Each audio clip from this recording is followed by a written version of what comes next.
There we go. What's up, my friends? This is Bong Hits in Politics. This is a good time for me to talk about politics. So I'm going to go ahead and take a couple bong hits and just be an American stoner rambling about shit I don't know what I'm talking about. At least I'm sure I'm going to be accused of that just because I'm smoking marijuana. But I'm really here to make a point, I guess, that American stoners have much more intellect than Trump supporters.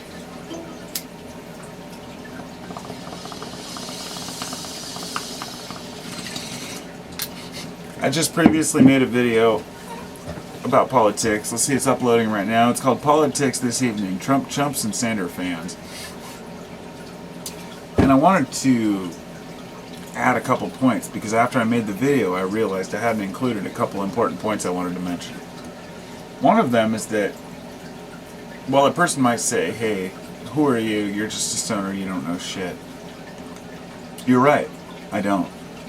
All I know is what I've learned in my life by observing politics, by observing what presidents have done before. I understand that the president has very limited power. I understand how it works to go through Congress. I've had several people ask, hey, well, why didn't President Obama do this? Why didn't President Obama do that? And I say, well, did you actually look to see if he tried? And if you look, he tried to pass a bill, probably, and Congress blocked it. Over 170 times Congress blocked him. The GOP claimed that they would block him no matter what he did at the beginning of his term. We know this. A lot of people don't realize this. They said they will vote against every bill he comes across with, and they did this to please their investors, to please their constituents and their people. Well, I'm going to tell you something, having, I guess, a political view in the world is important, but especially in your own particular country. And if you don't, in other words, if you don't vote, don't complain about the results. And I've been the kind of person who doesn't vote, who's not interested in voting. And my wife is the one who has convinced me that these things are important. So this is why, for me, my wife is the other half. I'm the philosopher. Well, my wife is not really the philosopher type at all. She's just, she has her own path. Yet when it comes to politics, she's very involved and interested, and she got me interested. She's the one that convinced me to vote last time. And yes, I did vote for Obama. I mean, what other option did we have? But anyway, I want to say that the credibility that I have is no better than anybody else out there. But when you're trusting someone's judgment, when you're listening to a person on YouTube like me, or whether you're listening to a newscaster, you have to realize that we're all just people.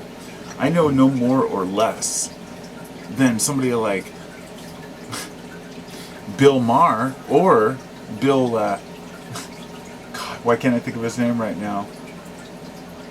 I know somebody will put it in the comment section.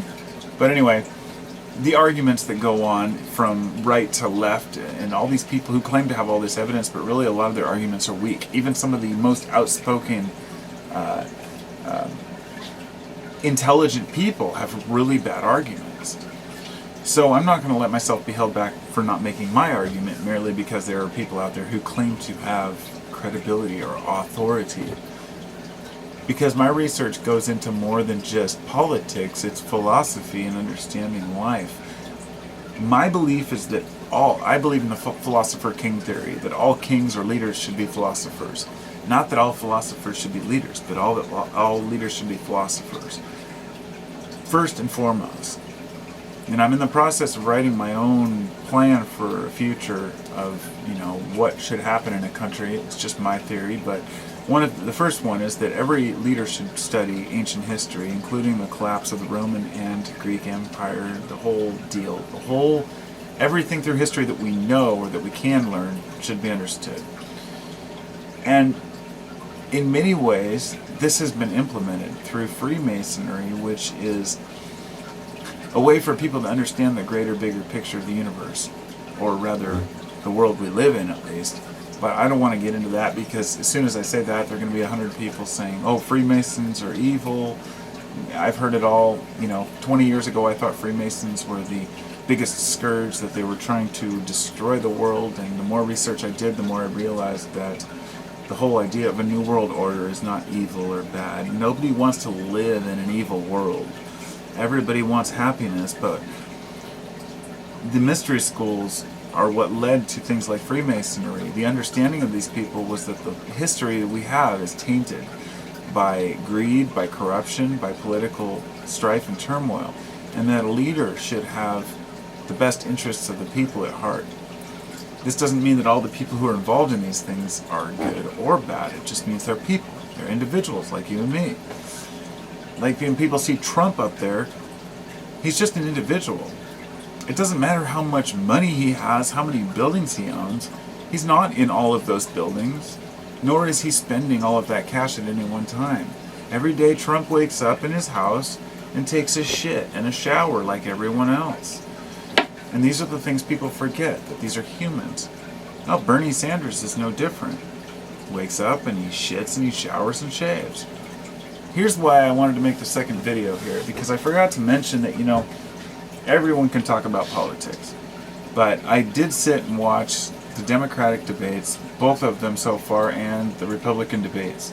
And I wanted to make that point, because a lot of folks don't watch the Republican debate if they watch the Democratic debate. And they don't, vice versa, okay?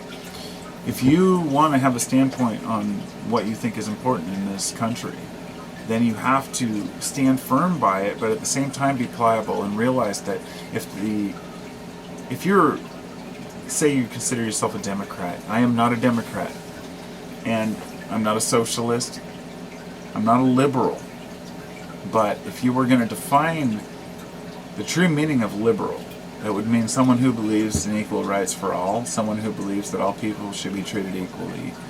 And for some reason, people have taken liberal and stretched that into socialism. But those folks don't even understand socialism. The United States is a capitalist-based country, whereas many other countries are socialist-based. We seem to think that we have it all figured out. But you know what's happened with the capitalist economy? We've bailed out the banks. Companies like the Lehman Brothers are funding our presidents. We cannot hang on to our economy, so we have to bail them out with what they call quantitative easing, for those who don't know. Back in 2008, when we were collapsing, we started quantitative easing, funding billions of dollars into the economy, which was basically fiat money, flooding it into not just the banks, but that those banks were giving that money straight to their executives to go on vacations. And now it's time for us to collect that money back. Bernie Sanders, his idea is that that needs to be paid back. That's money we loan to the banks. That's our money. We're American people. We deserve to have the things that we've worked for, not an executive to have billions of dollars.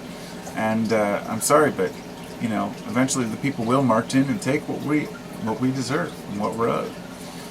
But I don't have any illusions that Bernie Sanders is going to bail us out of this. Hell no. He's just an old white guy with hair and glasses.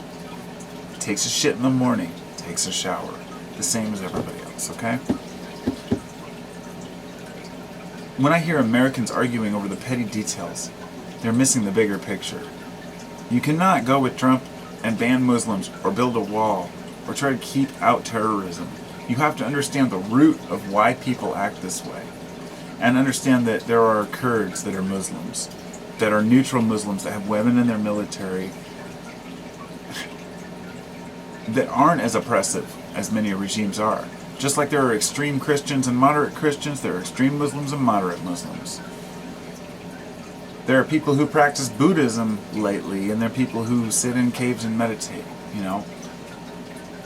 Trying to generalize a whole group of people based on what they believe is true is the most shallow, inconsistent, and silly thing I've ever heard. And to those who think that it's okay to elect a man like Donald Trump to our country into a position of power, a man who is not even respected or accepted by his own party or his own constituents. He's a self-claimed Republican. He would have been better off going as an independent. Nobody likes him. So why do the American people follow him? Because it's sensationalism. So as I said in the last video, if you're going to vote for Donald Trump, you might as well just go home and watch Judge Judy. Because you're going to gain about the same amount of insight on justice in this country.